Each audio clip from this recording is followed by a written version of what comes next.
Que le Seigneur soit glorifié. Murakoze icyubahiro n'icy'Uwiteka. Que Dieu vous bénisse. Imana ibahe umugisha.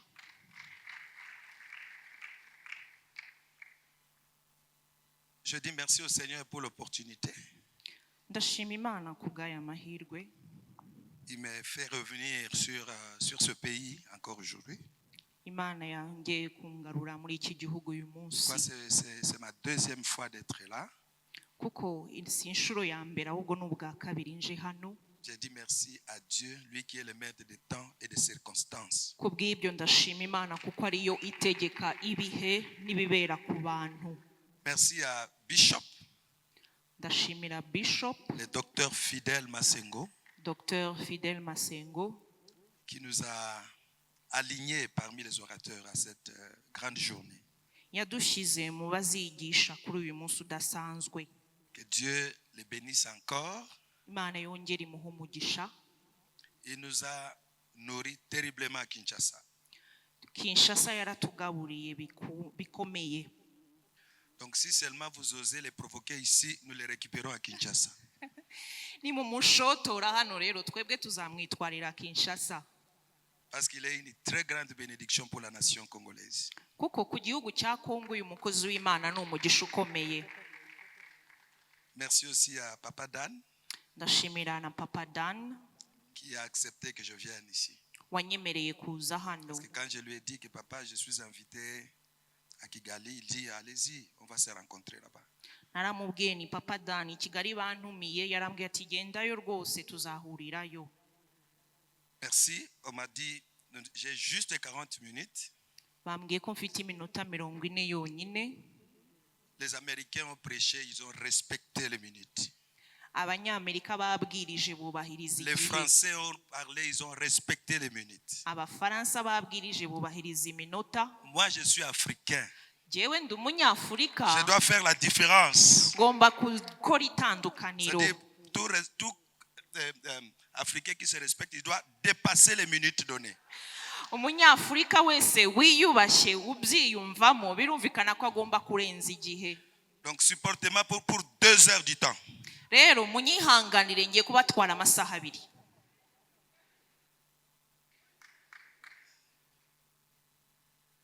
Je voudrais juste rappeler ce que j'avais arrêté quand j'étais venu ici. Ndashaka kugaruka gusa kubyo nari naravuze ubwo mperuka hano. Et j'ai amené dans le livre. C'est mon livre que je vais utiliser. Iki ni igitabo cyanjye ngiye kubabwiraho. Je l'ai un peu ouvert au Cameroun. Nagifunguriye muri Cameroun. C'est le chemin de la gloire. Mais je l'ai intitulé ici les 4 tuniques de Joseph. Igitabo cyitwa ngo amakanzu 4 ya Yosefu, ariko muri byo havugamo inzira iganisha ku bwiza. J'ai tiré l'enseignement de 1 Pierre 5, 10. Inyigisho nazikuye muri Petero wa mbere 5:10. C'est notre verset de base pour aujourd'hui. Uwo ni wo murongo turi butinde uyu munsi.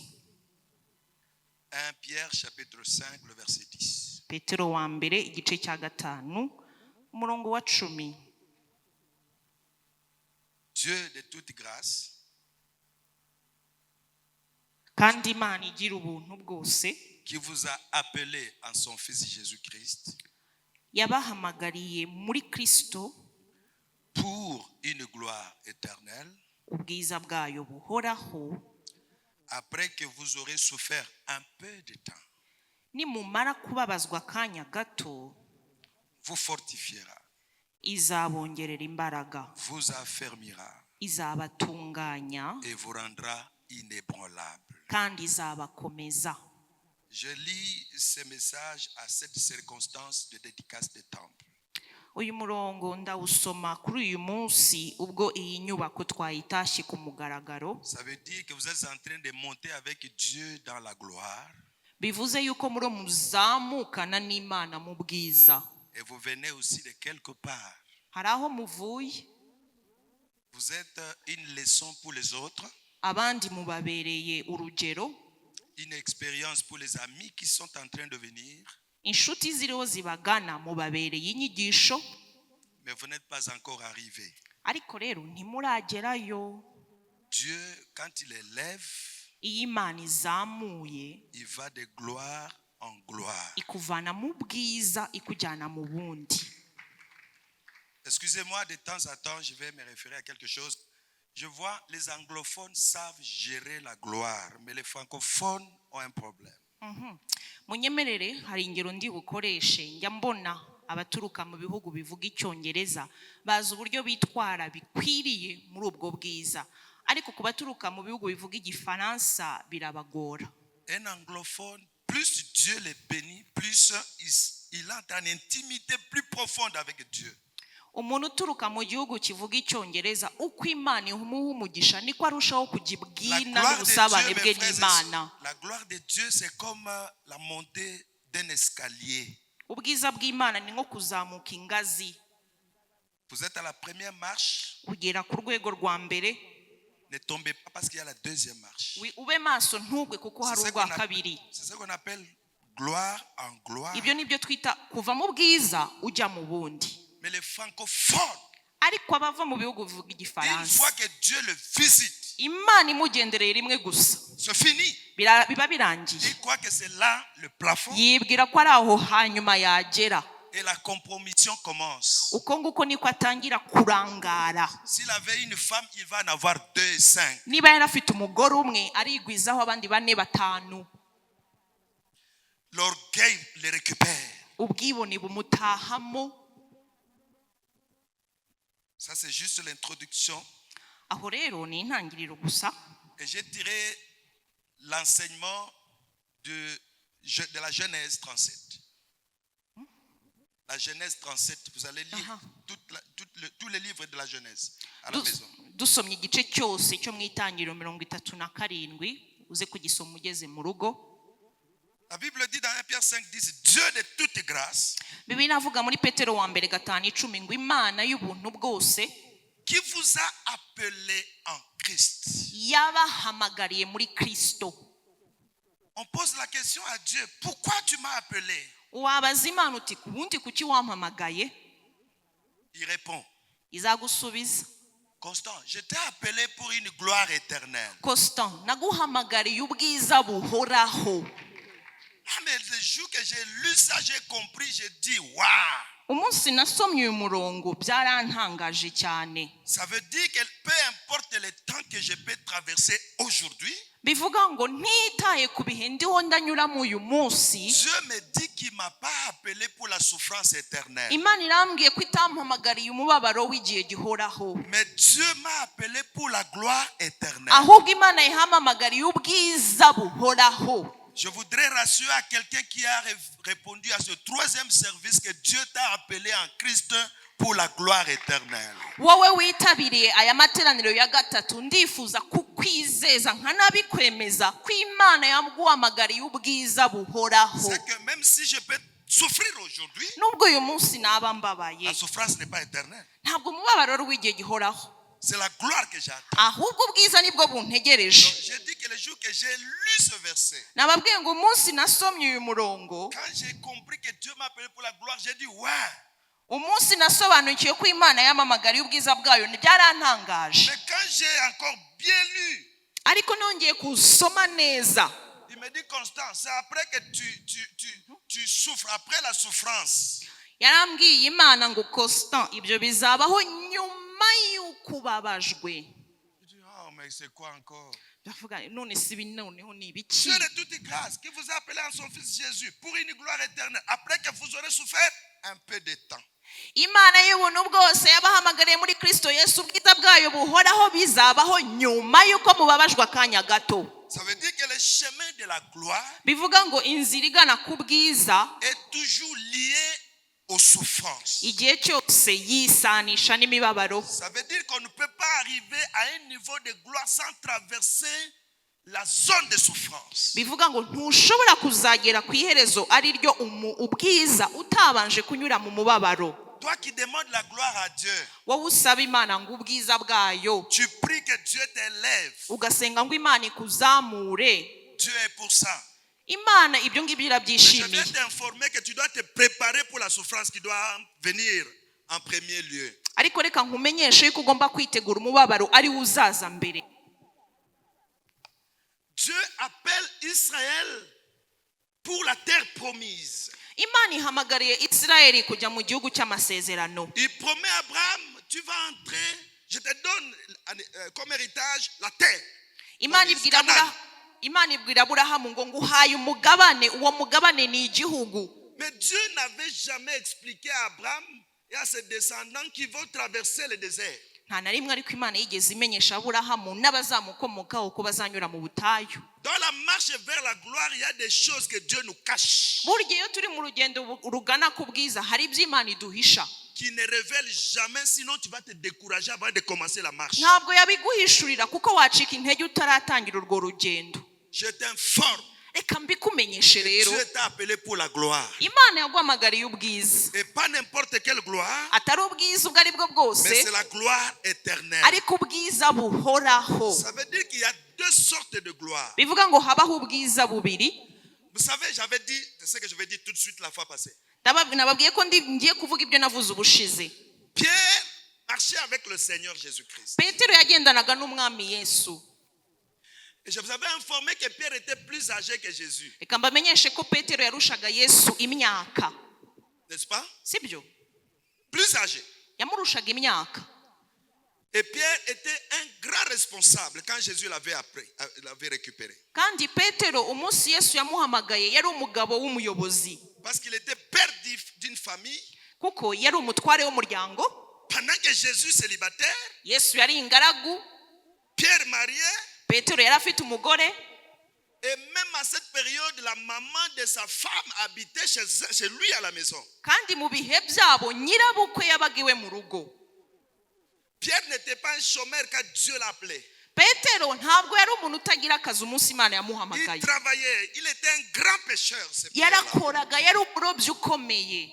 C'est là que Jésus le récupère. Aho niho Yesu yamukuye. Pour la gloire, bien sûr. Ahamukurira ubwiza.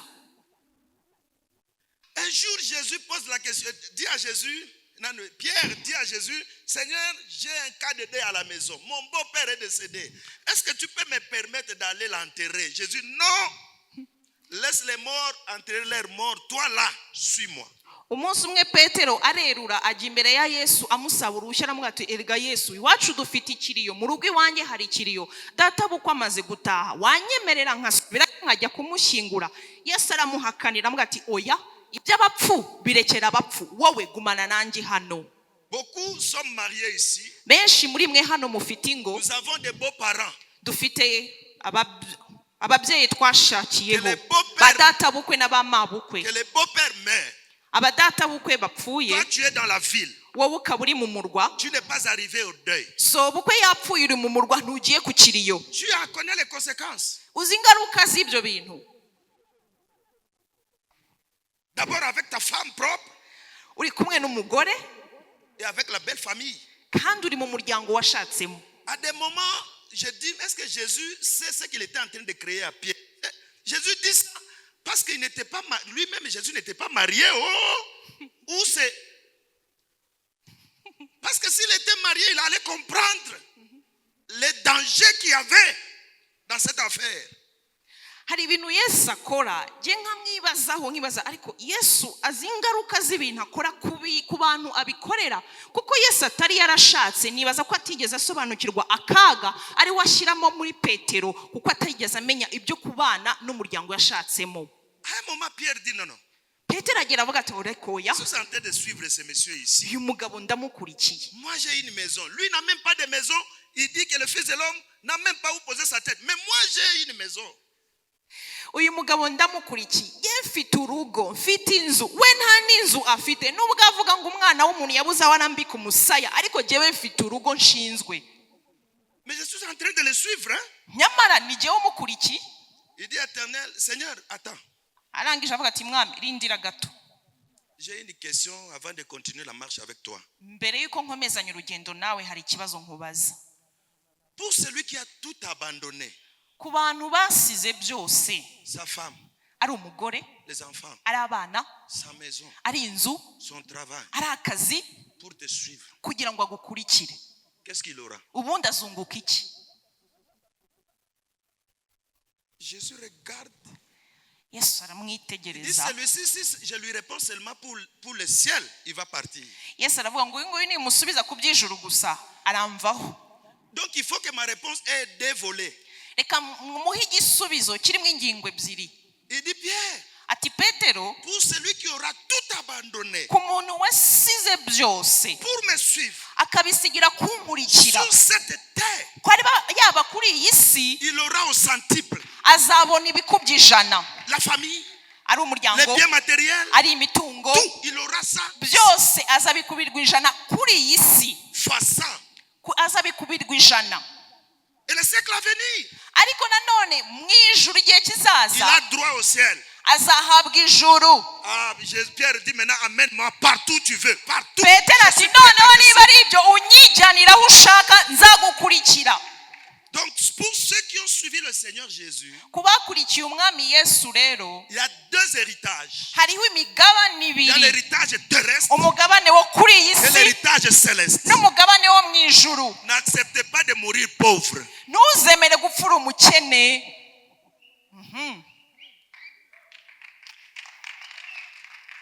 Il ne faut pas dire, parce que vous ne savez pas dans quel contexte la Bible dit de ce verset, errez les pauvres en esprit, car ils verront Dieu. Ils n'ont pas dit errez les pauvres sur le plan financier, hein? Errez les pauvres en esprit. Mais toi, tu veux t'approprier ça, errez les pauvres sur la terre, parce que non, il ne faut pas mourir pauvre. hari abantu bitwaza umurongo muri bibiliya ngo hahirwa abakene mu mitima kuko bazabona ijuru. bibiliya ntabwo yigeze ivuga ngo hahirwa abakene mu mitungo, hahirwa abakene mu mitima. kubw'ibyo rero umenye kubitandukanya, ntuzabigire urwitwazo ngo uzapfure umukene. Deuxièmement, il ne faut pas mourir sans entrer au ciel. Il ne faut pas rater le ciel. icya kabiri, ntuzapfe utabonye ijuru, Le ciel, le royaume des cieux est plus que l'argent terrestre. kuko ubwami bw'ijuru bufite agaciro kuruta amafaranga yo muri Le iyi plus si. grand héritage, c'est le royaume des cieux. umugabane usumba indi migabane yose ni ubwami bwo mu ijuru. J'ai entendu le docteur Dan qui a dit le matin, Dr Dan namwumvise mu gitondo yavuze ati, il dit même si nous avons bâti cette œuvre, cette église, yavuze ati nubwo twubatse iyi mais nyubako bâtissons notre cœur ariko twubake n'imitima pour hériter le royaume des cieux. kugira ngo izakire umugabane w'ubwami bw'ijuru. On peut être dans cette salle dushobora kuba turi muri iyi nyubako et aller en enfer. nyamara umuntu akajya ikuzimu. C'est-à-dire qu'on a seulement bâti la maison, mais on n'a pas bâti son cœur pour Dieu. bizaba bivuze yuko twubatse inyubako gusa igaragara ariko tutubatse umutima w'uwo muntu ngo yakire Yesu. Quelles sont les différentes étapes pour arriver à la gloire éternelle? ibyiciro bitandukanye rero ngo ugere ku bwiza buhoraho bw'Imana. C'est là que j'ai parlé ici. nibyo navuze muri iki gitabo. J'ai dit la première étape, icyiciro cya mbere c'est l'appel, la tunique que la première tunique que Joseph avait portée, c'est la tunique de plusieurs couleurs que son père lui avait cousue. umuhamagaro ni ukuvuga ngo intambwe ya mbere ni umuhamagaro ya muri ya makanzu tugiye kuvuga. ikanzu ya mbere Yosefu yambaye ni ya yindi y'amabara menshi yari yarakorewe na se, Qui le distinguait de ses frères. kandi iyo kanzu yamutandukanyaga na bene se. Je dis à quelqu'un, hari umuntu ndi wo mbwira, toi qui es vrai chrétien, wowe w'umukristo il nyakuri, n'y a pas un homme comme toi sur la terre. kuri iyi si y'abazima nta muntu umeze Tu es nkawe. l'unique à ton genre. wowe wenyine mu mwihariko wawe. Est-ce que quelqu'un peut me dire amen? hari uwavuga ngo amen? Est-ce que tu peux te frapper la poitrine pour dire je suis wakwikoma mu unique? gatuza ukavuga uti ndi uw'umwihariko, Je suis unique. ndihariye, Je ne suis pas deux. ntabwo ndimo babiri. Même quand tu es dans ta famille, nubwo waba uri mu muryango wawe, sache qu'à cause de la vie chrétienne que tu as, Dieu t'a mis à part nubwo waba uri pour des choses qu'il veut faire dans ta vie. nubwo waba uri mu muryango wawe, umenye yuko Imana yamaze kugushyira ku ruhande ku bintu izakorana nawe mu buzima bwawe. C'est-à-dire que Dieu nous a donné la tunique d'appel pour la gloire. ni ukuvuga ko Imana yamaze kuduha ikanzu y'umuhamagaro ku Le bw'ubwiza. fait que tu sois chrétien, icyo usabwa no kuba uri umukristo. je parle du vrai chrétien. aha ndavuga umukristo nyakuri. Sache que tu es différent de tous les autres de ta famille. umenye ko utandukanye nabo mu muryango wawe bose. Tu es un homme, yegura mais umuntu tu es différent de tous les hommes. ariko utandukanye n'abandi Tu bose. es une femme, uri umugore yego, tu es différent de toutes les femmes. ariko utandukanye n'abandi bagore bose. Même quand tu arrives quelque part, tu trouves les gens friqués. tu trouves des gens très bénis quelque part. nugira ahantu ujya ukazasanga hari abantu bafite imigisha igwiriye, Tu le vois, tu le regardes, kandi ukabibonesha n'amaso yawe. tu te dis en toi, ujye wibwira uti moi je suis mis à part. jyewe nashizwe ku ruhande. Peut-être qu'ils n'ont pas le Seigneur Jésus, wasanga badafite umwami mais Yesu, toi qui as Jésus-Christ, wowe ufite Kristo, tu es plus fort, plus grand, plus riche que les riches pauvres, les riches païens. urakomeye, urahambaye, uri umutunzi kuruta wa mutunzi w'umupagani. Est-ce qu'il y a un vrai chrétien ce soir? hari umukristo w'umunyakuri turi kumwe uyu mugoroba? Tu es différent de ta famille. utandukanye n'umuryango Tu wawe. as un cachet de Dieu qui est différent de tout, qui te distingue de toute la famille. kuri wowe uriho ikimenyetso cy'Imana kigutandukanya n'abo muryango wawe C'est comme bose. ça que lorsque Dieu avait regardé Jésus au milieu des hommes, niyo mpamvu umunsi Imana arebye Yesu hagati mu bantu, il a pointé, il dit celui-là est mon fils bien. Il n'a pas dit vous tous là. Il dit celui-là est mon fils bien-aimé. C'est comme ça que quand Dieu te voit au milieu des autres, Dieu dit attention avec celui-là, il est différent de tous les autres. C'est mon fils bien-aimé. Haleluya. niyo mpamvu Imana umunsi Imana yarebye Yesu kuri iyi si, yamutunze urutoki iravuga ngo dore nguyu mwana wanjye nishimira. niko nawe Imana ishobora kukureba mu kivunge, ntireba abo bose muri kumwe, ikakubona wowe mu mwihariko wawe, ikavuga ngo dore nguyu wo nashize ku ruhande kubw'ubwiza bwanjye buhoraho. Ça veut dire que tu peux être à l'école, Biblia ivuga ngo ushobora kuba uri mu ishuri, mais ne vis pas comme tous les amis de l'école parce que toi tu es différent d'eux. ariko ntiwumve yuko kubera ko wambaye impuzankano nk'iy'abandi banyeshuri usa nabo, ahubwo utandukanye nabo. Tu peux être un employé, ushobora kuba uri umukozi, mais il faut vivre différent des autres parce que toi tu es différent de tous les autres qui travaillent là. Toi tu es fils de Dieu. ushobora kuba uri umukozi mu kigo uri kumwe n'abandi bakozi, ariko ukwiye kugira imibereho n'imikorere itandukanye n'abandi bose. kubera iki? kuko wowe uri umwana w'Imana wihariye. Quand tu trouveras des gens qui volent dans les trésors publics, toi tu es différent d'eux. Toi tu as une destinée extraordinaire. nubona hari abantu bajya kwiba amafaranga y'ibigo cyangwa se amafaranga ya leta, ujye utandukana nabo, kuko wowe ufite iherezo rirenze iryabo ry'ubwiza bw'Imana. Et cette première tunique iyo kanzu ya mbere nous expose. buriya rero idushyira Dieu, ahagaragara. en nous donnant cette tunique-là, iyo Imana iduhaye iyo kanzu, en nous appelant du milieu des autres, iyo idukuye mu bandi, il nous expose. iba idushize ahagaragara. Le papa de Joseph, ise wa Yosefu en donnant la tunique de plusieurs couleurs à son fils, yahaye umuhungu we ikanzu y'amabara menshi, il a exposé. yamushyize ahagaragara. Il a exposé au combat. yamushyize ahagaragara, intambara ziramubona. Il n'y a pas un seul appelé pour la gloire sans combat dans sa vie. nta muntu wahamagariwe ubwiza bw'Imana uzabura guhura n'intambara mu buzima bwe. Moi je dis que ce sont les combats qui sont pour nous des indices qui nous confirment que Aha. Dieu nous a appelés. reka mbivuge gutya, intambara duhura nazo nicyo kitumenyesha yuko twahamagawe n'Imana. Si tu n'es pas combattu dans ta vie, frère, utarwanwa mu buzima bwawe uzahangayike. ta destinée est floue. iherezo ryawe ntirigaragara. Mais si tu es combattu, ariko niba urwanwa, au travail combattu, ku kazi ukarwanwa, dans la famille mu combattu, muryango bakakurwanya, même à l'église no combattu, mu rusengero bakakurwanya, ne pleure pas. ntuzarire, Comprends que tu as un appel ahubwo différent. uzamenye ko uriho umuhamagaro w'Imana. C'est la tunique là qui fait de toi un homme exposé au combat. iyo kanzu Imana yakwambitse niyo yagushyize ahagaragara, intambara zirakubona. Aujourd'hui, pendant qu'on parlait avec Bishop, uyu munsi turiho tuganira na Bishop, j'ai dit Bishop, mettez le garde-fou là-bas parce que toi tu ne connais pas le niveau de combat que tu as. Le diable te cherche. nabwiye Bishop ntushyireho ibikurinda kubera ko ushobora kudasobanukirwa iro biraba, kuko Satani aragushaka. Quelqu'un peut sortir de ces petites portes-là, envoyé par le diable, il glisse, il tombe là-bas, on dit oh non. Tu vois, comme il est élevé là, il est féticheur. Et le témoignage est bafoué.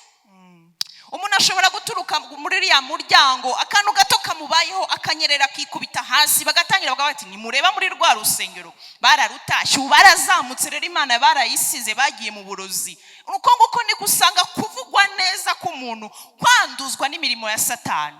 Si tu n'es pas combattu tel que tu es là, niba utarwanyijwe uko wicaye aho, je viens t'informer que ton avenir n'a pas n'a pas de sens. reka Pas nze destiné. reka nze nkumenyeshe ko ubuzima bwawe n'iherezo ryabwo ntabwo bifite ishingiro. Et d'ailleurs, la Bible dit, kandi n'ubundi biravuga iti l'homme aura pour ennemi les gens de sa propre maison. abanzi b'umuntu ni abo mu rugo rwe.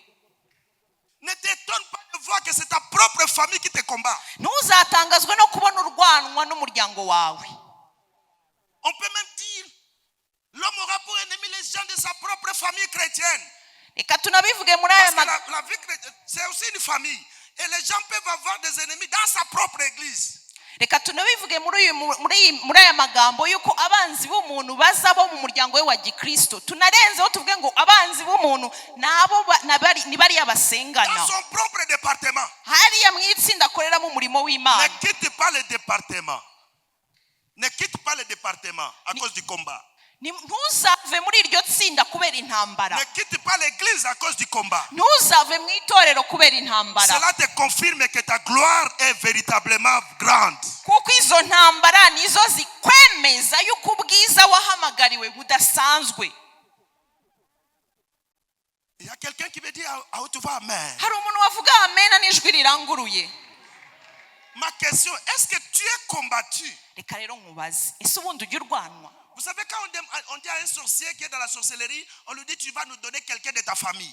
murabizi umurozi iyo ari mu mirimo y'uburozi wabyiyemeje aragenda waje kumubaza aravuga ati ugomba kumpa igitambo cy'umuntu wo mu muryango Il ne wawe. peut pas donner un mongol. Il ne donne pas les mongols de sa famille, quelqu'un dont la salive coule. aha mongol albinos. Non, mongol, c'est-à-dire celui dont la salive coule à tout moment. ntabwo ashobora gutanga wa wundi udafite ubwenge uciragura inkonda ngo abe ari we atanga w'igitambo.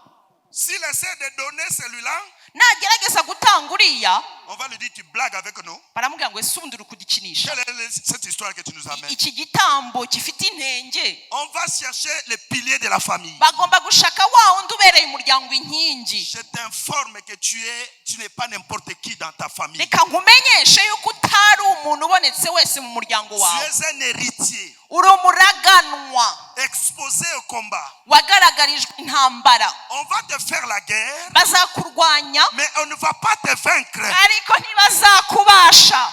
haleluya. Je vous avais dit qu'il y a un garçon qui était venu me demander, papa, prie pour moi pour que le combat s'arrête. narabwiye ko hari umusore waje ansanga arambwira ati mushumba nsengera izi ntambara zihagarare. Il pleurait, papa, je suis très combattu. Je dis à genoux. yari yuzuye amarira arambwira ati papa nsengera. ndamubwira ngo pfukama. Qu'est-ce que tu veux? Oh non, le combat doit s'arrêter. urashaka iki? ndashaka ko intambara zihagarara. J'ai mis la main. Seigneur, murambiko y'ikiganza ni mwami. tout ce qu'il y a comme promesse dans la vie de ce garçon, amasezerano yose ari mu buzima bw'uyu muntu, tout ce qu'il y a comme gloire, ubwiza bwose bumuriho enlève. bukureho. Je vois que le garçon qui me tient à la main, c'est quoi ça? ahita mfata ikiganza ati usenze ibiki? Je dis, je suis en train de demander à Dieu d'enlever ce qui t'attire le combat. ndamubwira nti rega ndiho ndasaba imana igukureho icyo kikukururira Comme c'est la intambara. gloire, les promesses qui sont en toi qui t'attirent le combat, que Dieu enlève seulement ça. kuko amasezerano y'imana akuriho niyo akuzanira intambara. reka rero imana yagukureho. Quand je lui ai expliqué, musobanuriye il m'a dit, ah, comme ça, laisse le combat continuer. kumbe noneho reka intambara ziyongera ahubwo.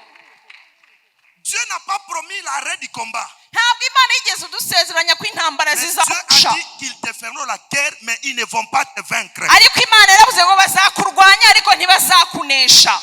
Dans les combats que tu as, c'est toi le victorieux. Et d'ailleurs, très bientôt, tu vas sortir victorieux.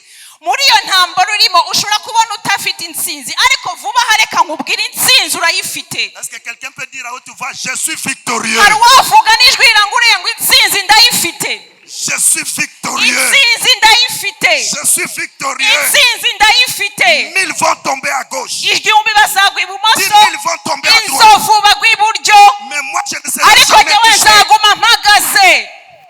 Personne ne va te tuer avant le temps. ntawe uzakwica igihe cyawe kitaragera. D'ailleurs, toi, tu vas aller jusqu'à 120 ans. reka nanakubwire ko uzageza ku myaka 120. Tu n'as pas accepté? ndabona utabyemera. Je sais que je ne vais pas arriver à la fin. La deuxième tunique, nshobora kutagera ku iherezo. ikanzu ya kabiri, Joseph a été vendu yosefu yaragurishijwe, par ses frères agurishwa na bene se, et acheté par Potiphar, agurwa na potifari, l'officier de Pharaon. umugaba w'ingabo za officier Farawo, principal. umugaba w'ingabo. C'est là que Joseph se retrouve. Aho niho Yosefu yisanze. Vous connaissez l'histoire, et le docteur a déjà expliqué ça plusieurs fois ici. Inkuru ye murayizi, abakozi b'Imana barisobanura inshuro nyinshi hano. Pourquoi je saute? Niyo mpamvu ibyo mbisimbutse. Joseph dans la maison de Potiphar, Yosefu mu rugo kwa Potifari il était porte-bonheur.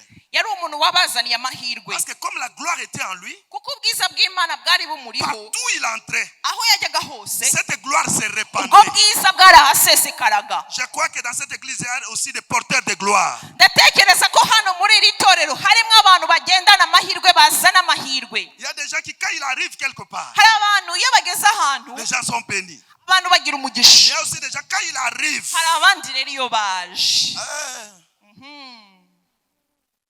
celui-là, on l'a chassé du travail. uyu bamwirukanye mu kazi, Celui-là, il est tombé dans la moto, il est blessé. uyu nguyu yaguye. Donc depuis son arrivée à la maison, ça ne va pas. Kuva umunsi uwo muntu yaje mu rugo Mais moi, ibintu je crois que ntibigenda. tu es porteur de Ariko gloire. wowe reka nkubwire ko utari bene uwo, uri umuntu uzana ubwiza. Et lorsqu'il est arrivé là-bas, Yosefu ahageze, la femme de Potiphar lui a dit, couche avec moi. muka Potifari ati rero tukaryamana. Il voulait le faire tomber dans le péché. Yashakaga kumugusha mu cyaha. Vous savez, la peau de banane sur le chemin de gloire, c'est quoi? La peau de banane. Donc, ce qui fait glisser.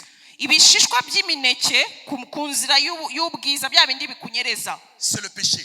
ni icyaha.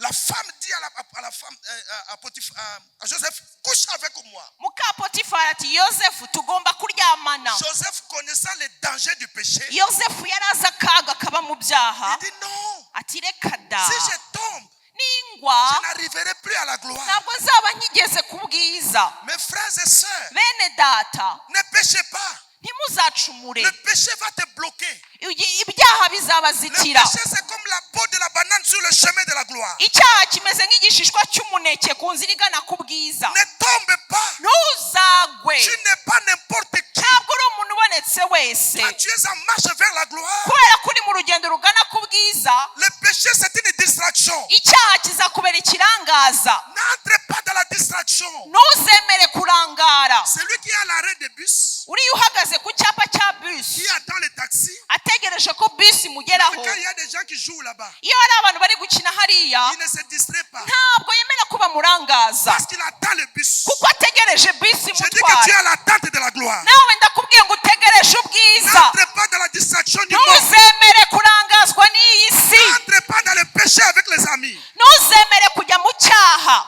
Ne fais pas le mal dans lequel les amis se trouvent. Ntuzakore inabi wabonye mu inshuti zawe, Parce que toi, tu es Joseph. kubera ko wowe uri Yosefu. Je dis qu'il y a un Joseph ce soir ici. Navuze ngo hari umuyosefu hano uyu Il y a mugoroba. un Joseph ici Hari umuyosefu hano. qui ne va pas tomber avec la femme de Potiphar. Uwo nguwo ntabwo azagwa mu biganza bya muka Potifari. Joseph dit non, Yosefu ati reka je ne da, tombe pas. ntabwo ngwa. Je vais retarder ma marche. Jewe ngomba kongera gusubira mu rugendo. Ce qui a fait qu'Israël fasse 40 ans, Icyatumye Abisirayeli bamara imyaka 40 c'est le péché. ni icyaha. Il y avait une route, Hariho un chemin qui pouvait leur prendre juste 11 jours. hariho inzira bari kuyijyamo iminsi 11 gusa. Pardon, sœur, frère. Ne tombez pas. Bene data, Même bashiki quand banjye cette ntimuzagwe. sœur-là te tente, Nubwo uwo mushiki wawe cyangwa uwo mukobwa même quand ce yakugerageza, frère-là te tente, nubwo uwo mwene data ne yakugerageza, tombez pas. ntuzamwemerere ngo umugwe imbere. Quand vous êtes des fiancés, Iyo muri abantu ne bakirambagizanya, tombez pas. ntimuzagwe, Parce que le fait que vous couchez dans le fiançailles kuko nimuryamana mutarashingirwa peut retarder la date de mariage. nta kisa muzasanga mu rugo. Quelqu'un dit Amen. Hari uwavuga amen. Le péché, c'est un venin. Icyaha ni ubumara, Ça entre calmement dans le corps. kikwinjiramo bituje, Il entre comme le virus du sida. cyinjira nka virusi ya sida. Moi, j'ai fait la médecine. Yewe nize ubuganga. Lorsque le virus du sida entre dans le corps, Iyo agakoko gatera sida kinjiye mu il mubiri, ne dit pas que je suis dangereux. ntabwo kinjira akavuga ngo nzanye akaga.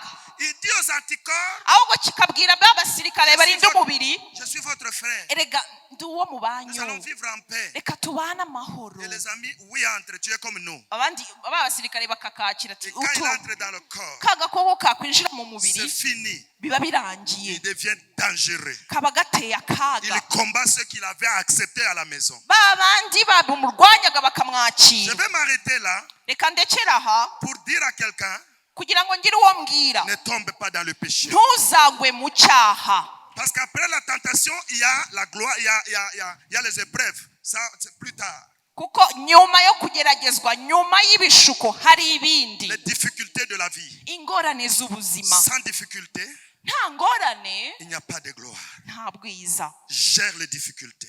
jewe ingorane ndazikunda. Le docteur a connu les difficultés pendant cette construction, qui Oui. ne sera pas dire à tout le monde. uyu mukozi w'Imana muri kumwe hano mwubaka iyi nyubako yahuye n'ingorane, ariko Il ntabwo a bien yazibabwira géré les mwese. difficultés. Aujourd'hui, nous nous déplaçons de partout pour la dédicace. Mais quand il explique les temps passés, quelqu'un qui entre ici va dire, oh, je vais être comme lui.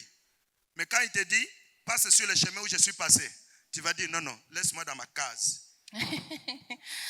uyu munsi turatahiza inyubako, turava impande z'isi tukaza kuyireba kuko ari inyubako nziza. nyamara umukozi w'Imana wabigizemo uruhare hari ingorane yahuye nazo, ntabwo yazibabwira zose cyangwa zibabwira mwese. uwaza hano akayireba bikamutangaza, akanezerwa, akavuga ati wampa nkamera nkawe. ariko niwegera bishop akakubwira turashaka kumera nkanjye, nywa ku gikombe nanywereyeho, unyure mu nzira nanyuzemo, wambwira uti reka mbabarira nigumire À mu la fin de byanje. tout, tu porteras la tunique de gloire. nyuma ya byose ari kuzambara ikanzu Que y'ubwiza. Dieu vous bénisse. Imana ibaha umugisha.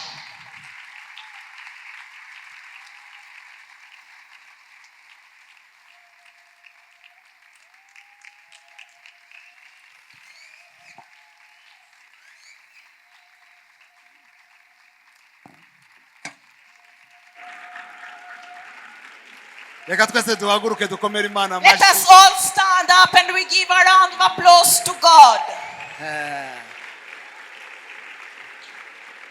Attends,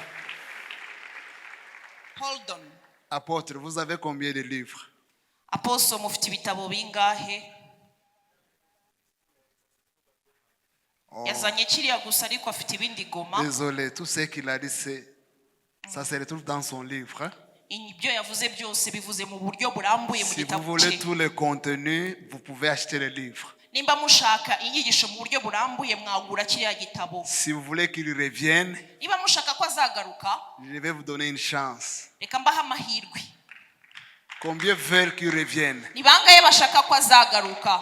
Ah, on va s'aimer pour qu'il revienne. reka tubibe rero kugira ngo azagaruke. Amène-nous le panier. mutuzanire agaseke, Tu vas toucher dans ton portefeuille.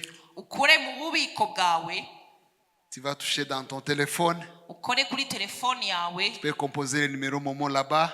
ushyiremo momo pay tubona Fais hariya, juste un geste pour lui. ukore igikorwa gito kubw'umukozi Je ne w'Imana. sais pas expliquer ce que je ressens. ndumva ntafite amagambo yabasobanurira uko mbyiyumvamo. Je suis béni.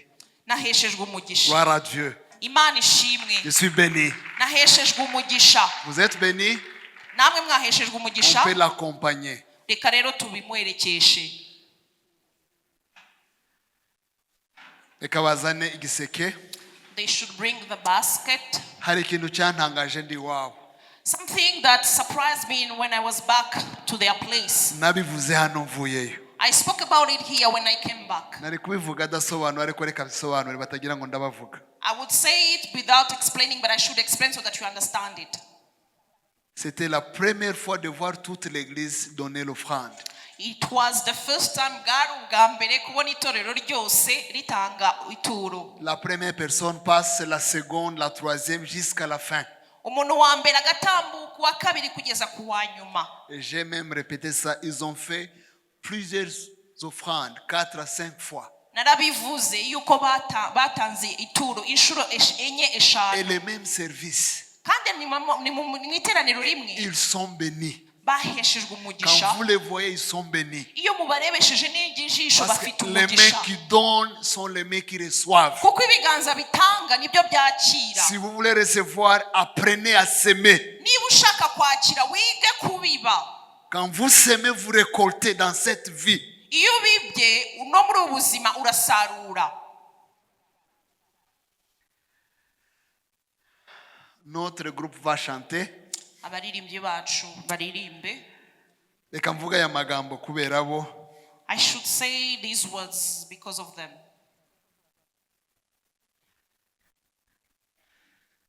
Nta rukundo nakunda Joyce rurenze urwo mbakunda. Nta rukundo ushobora gukunda Joyce Melody rurenze urwo mbakunda. There is no love I would love Joyce Melody more than what I have for them as love. Kuko iyo uvuze ngo ndabakunda cyane kuko baririmbye cyane biba bivuga ko hari undi nsigaza mbakunda ruko baririmbye cyane. Because if you say that I love them because they are very performing singers, you would think that some others that I don't love as much as I love them. Ariko ushobora gukunda umuntu rwose me ukaza usigara umwapresi. You might love a person but you still appreciate them. Uno munsi bakoze ku marangamutima yandi.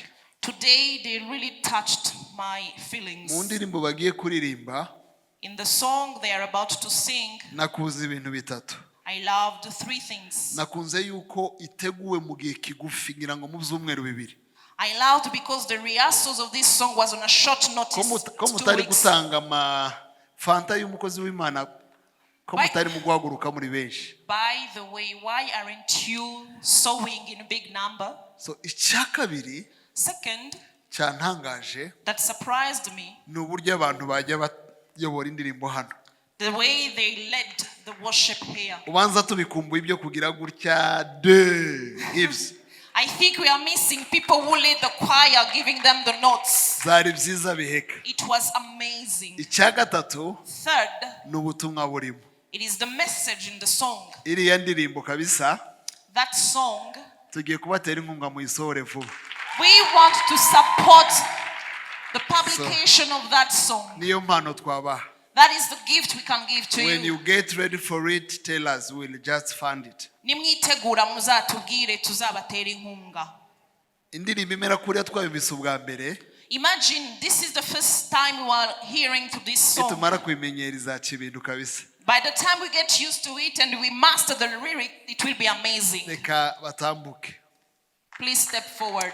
So dufashe umwanya wo kubashimira mwese. I appreciate each and every one of you. Nongeye gushimira abakozi b'Imana turi kumwe. I appreciate the men of God we are with. Hari umunsi tuzajya i Kinshasa.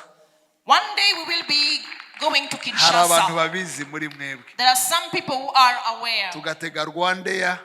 We will board on Rwandair Igenda i Kinshasa neza cyane. and we land in Kinshasa. Amasaha 2 n'iminota nka 20. Just 2 hours and 20 minutes. Tukajya ahantu hatandukanye. We will visit different places. Tukaririmba Lingwala.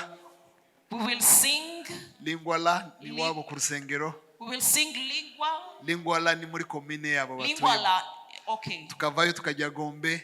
Then we will go to Gombe. Tukajya Binza. We go to Tukajya Biza. kuri Fikin. In Figin. Tukajya ahantu hatandukanye. Different places. Tuvuga gukomera kw'Imana. Just proclaiming the greatness of God. So dufite uwo mwenda tuzaza. So we are indebted to that. Hari n'abapasiteri bahakumbuye. There are some pastors who already missed that.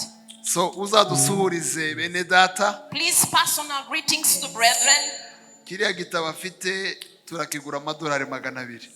The book we are buying $200. Iki kintu nkibabwire cyane. Let me emphasize this. Hari igitabo mperutse kwandika. There is a book I recently published. Hari abantu bambwiye kuri Zoom kuvuga gatoya kurusha. Some people asked me on Zoom to comment on marriage. Nkirangiza kuruvugaho. As soon as I did, Abo bantu vuga Chance na Ben barabazi. the people I am talking about, Chance and Ben, know them. Ahita kigura amadolari 550 igitabo kimwe. That person bought my book at $550, just one Kandi copy. yari mu gihugu ashobora kukibona ku madolari 6 kuri Amazon. Yet he was in a country he could have bought the book on Amazon at only $6. Sinzi niba mwumvise imigisha. I don't know if you get it. Imana ibaho umugisha. May God bless you. Are you ready? Nituza gusoza By the time we close, turaza gusaba Pastor Dan. we will ask Pastor Dan. Cette fois-là, vous allez prier en français parce que l'audience est francophone maintenant Muraza gusenga mu gifaransa kuko ubu noneho turi mu materaniro y'igifaransa. et ça va accompagner tout le monde. And it will bless each and every person. Murakoze.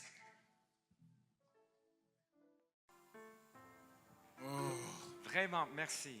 Merci. Merci Seigneur. Hein? Merci Seigneur.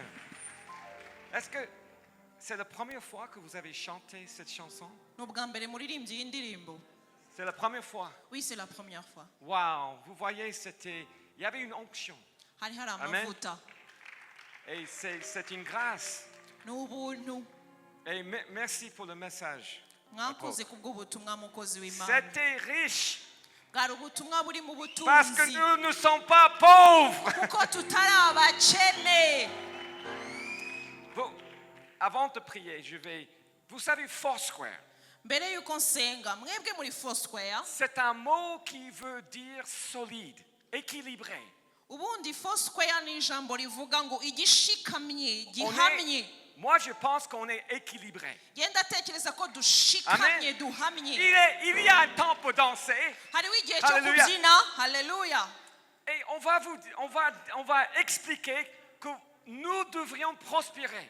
Kandi Amen. bamaze kutwigisha ko C'est tugomba Le gutunga. plan de Dieu pour ta vie, de prospérer. Uwo ni umugambi w'Imana ku buzima bwawe Mais kutunga. Ariko on doit traverser quelques épreuves. ariko Alléluia. hari ibigeragezo Alléluia. tugomba kunyuramo. Haleluya. Moi, je veux connaître Jésus. Jésus. Yewe ndashaka ko dukunda Yesu Dans le gloire de sa résurrection. kugira ngo tuzabone ubwiza bw'umuzuko we. Comment on dit le mot gloire? Gloire. Gloire, ubwiza. Ubwiza. U-B-W-I-Z-A. Non, Ubekiza. Exact. Ubekiza. La gloire. La gloire de Ubwiza. Jésus dans sa résurrection. Ubwiza bwa Yesu mu muzuko. Et la communion de sa souffrance. Kandi ni ugufatanya nawe mu mibabaro ye. Équilibré. Guhama. Équilibré. Guhama. Et c'est comme ça on va aller loin. Uko niko tuzagera kure. On va aller loin. Tuzagera Amen. kure. Amen. Amen. Amen. On n'a pas peur de cela parce qu'on sait qu'est-ce que nous attend. Amen. Ibyo ntitubitinya On kuko va tuzi persévérer. ibyiza bidutegereje. Tuzakomeza. Et je suis comblé de joie aujourd'hui. Kandi reka mbabwire ndabyemejwe muri jewe. Merci pour les musiciens. Merci Seigneur. Abaririmbyi turabashimiye, Imana ishimwe ku bwabo. Et quelle grâce on a chanté cette chanson. Mbega ubu ni ukumva iriya ndirimbo Wow. yaririmbwe. Wow. Mbega byiza. Non, maintenant c'est pas maintenant. Je ne veux jamais entendre. Sinshaka kuzigera numva Maintenant que quelqu'un veut venir ici ko umuntu azaza hano pour s'asseoir, kugira ngo yicare gusa, pour être tranquille. kugira ngo yumve yiturije Parce gusa, que c'est bien d'être ici. akumva aguwe neza ko yicaye ntacyo akora. Ça c'est pas Foursquare. Ibyo ngibyo ntabwo ari Foursquare. Uh-uh. Oya. Dieu nous a bénis. Imana yaduhaye umugisha. Il nous a responsabilisés Imana yaduhaye n'inshingano pour aller. zo kugenda Alléluia. tukigira imbere. Amen. Haleluya. Donc, merci Seigneur, merci pour cette grâce. Urakoze mwami kubw'ubu buntu. Mais Seigneur, nous allons pas s'arrêter dans cette gloire. Ariko ntabwo turi buhagararire kuri ubwo bwiza gusa. Seigneur, nous voulons goûter le prochain. Turashaka kugera ku bwiza bwisumbuyeho. Et merci pour ton amour, Urakoze kubw'urukundo rwawe, ta grâce, kubw'ubuntu bwawe, ta présence. kubwo kubaho kwawe. Fortifie-nous. Udukomeze, Envoie-nous, Seigneur, vers ta destinée. utwohereze mu cyerekezo wahaye ubuzima bwacu. Et continue de bénir cette église Kandi ukomeze uha umugisha iri torero. City Light, City Light, la ville de Kigali, mu murwa w'i Kigali, le pays de Rwanda, mu gihugu cy'u Rwanda. les églises Foursquare et toutes les églises qui sont à toi, Jésus, dans ce pays. Amatorero yose na Foursquare ariko n'amatorero yose umubiri wa Kristo muri iki gihugu. Et dirige-nous vers les nations. Kandi utwoherereze mu mahanga. Avant de dire Amen, mbere yuko muvuga amen, vous savez, je sais que Dieu est en train de faire une grande guérison dans nos cœurs ici. ndabizi ko hari ugukira gukomeye Imana iri gukorera mu mitima yacu hano. On a eu quelques mamans ici hier ou ce matin, 93 ans, 83 ans. Hari umubyeyi twabonye mu gitondo w'imyaka 83. Je commence à être un peu vieux aussi, un peu vieux. Hein? Nanjye nduba ntangiye gusaza. Je ne saute pas comme vous, hein? J'essaie. J'essaie. Ntabwo nsirimba nkamwe mu byihanganire. Mais quand on a vu les choses qu'on a vues, ariko iyo wabonye ibyo twabonye, mon aîné a 32, 34 ans. umwana wanjye w'imfura afite imyaka 34. J'ai un fils adopté qui a déjà 4 enfants qui ont les âges de tes enfants. hari umwana nakiriye ndamurera atari uwanjye afite imyaka kandi yamaze kubyara n'abana bafite abana be ariko afite imyaka nk'iy'abana banjye. L'ennemi veut voler. umwanzi ashaka kwiba, Il veut abîmer. Il veut abîmer. ashaka kwangiza, Il veut limiter. ashaka gushyiraho ingabano. Mais je sais que Dieu est en train de perfectionner sa guérison dans ce pays. ariko nzi neza ko Imana iriho itunganya umurimo wo gukiza muri iki gihugu. Et quand nous sommes guéris, kandi iyo dukize c'est pas une question de langue. ntabwo ari ikibazo cy'ururimi, On est en Jésus-Christ. uba wageze muri Kristo. Et vraiment, j'avais un cœur de vous dire, continue, laissons le Seigneur guérir nos cœurs. numvise sunikwa mu mutima wanjye ngo mbabwire mukomerezaho, nimugire ahangaha, nimugarukire ahangaha, mwemerere Imana ikomeze ikize mu mitima. Et c'est cette prochaine génération qui doit être guérie pour toucher le monde entier. urubyaro ruri ahangaha imbere nirwo Imana izakoresha ikarugeza mu isi hose ikiza abayo. Est-ce que tout le monde peut dire merci Seigneur pour cette journée? hari uwavuga ngo Mana ushimwe kubw'uyu munsi. C'est une journée de grâce. ni umunsi w'ubuntu. Et Seigneur, nous disons Amen, Amen, Amen. kubw'ibyo turavuze Merci, ngo hallelujah. amen amen amen. Imana ibaha umugisha. C'est pas que je vais répéter ce qu'il a dit, si uko ngiye gusubiramo ibyo yavuze, mais il y a 3 ou 4 minutes quand je m'asseyais là-bas, iminota 3 cyangwa 4 nicaye hariya, il y a une personne qui est venue siffler dans mon oreille. hari uwaje kunyongorera mu gutwi. Je ne sais pas là où elle est. Just elle vient de sortir. amaze gusohoka. La personne a dit le même message. ibyo yambwiye ni nk'ibyo umukozi w'Imana amaze kuvuga. C'est la première fois de le voir. ni ubwa mbere mubonye. Je ne savais pas que Dan allait dire le même message. sinanizi ko ari buvuge nk'ibyo numvise. La personne est venue, il m'a répété le même message. yaje amagambo tumaze kumva niyo uwo muntu yambwiye. Il m'a dit, je cite, il y a des gens qui seront guéris ce soir ici. reka mvuge amagambo nk'uko yayambwiye ngo hari abantu bari bukirire muri uyu mugoroba hano. Et qu'il y a un vent de guérison qui va sortir d'ici pour gagner la ville. hari umuyaga wo gukiza Imana yahushye hano, kandi uko dusohoka ni nako iri busakaze mu murwa. Fin de citation. nuko nguko Que yambwiye. Dieu vous bénisse. Imana ibaha umugisha. Oh, vous n'avez pas prié? Levons-nous, s'il vous plaît. reka duhaguruke dusenge. Alléluia. Prions. haleluya. Seigneur, merci pour ta présence. mwami urakoze kubwo kubaho kwawe, Merci pour ton esprit. urakoze kubw'umwuka wawe, Le don de ton esprit. igihe cy'umwuka wawe Et ni Seigneur, iki? je prie mwami ndasenze que tout ce que tu voulais nous donner ibyo washakaga kuduha byose aujourd'hui muri Kristo, et demain, uyu munsi n'ejo, que le peuple ici vont recevoir. reka ubwoko bwawe hano bubyakire. Seigneur, merci pour ta miséricorde. mwami urakoze kubw'imbabazi zawe, Merci pour ta personne. urakoze kubw'utubereye we, Merci pour ce que tu as fait ici. urakoze kubw'ibyo wakoze mwami. Et Seigneur, nous levons nos yeux mwami dutumbereye amaso yacu vers toi. kuri wowe. Et nous voulons tous dire, twese turashaka kuvuga tuti mais voici, dore turahari, envoie-moi. dore ndahari, Est-ce qu'on peut untume. répéter ça avant de dire Amen? Mais voici. mwami ndahari, Nami dahai, mwami ndahari, Mwami dahai, me voici, envoie-moi. unyohereze, Inyonheyese. envoie-moi, Envoie-moi. unyohereze. Amen. amen Que Dieu vous bénisse. imana ibaha umugisha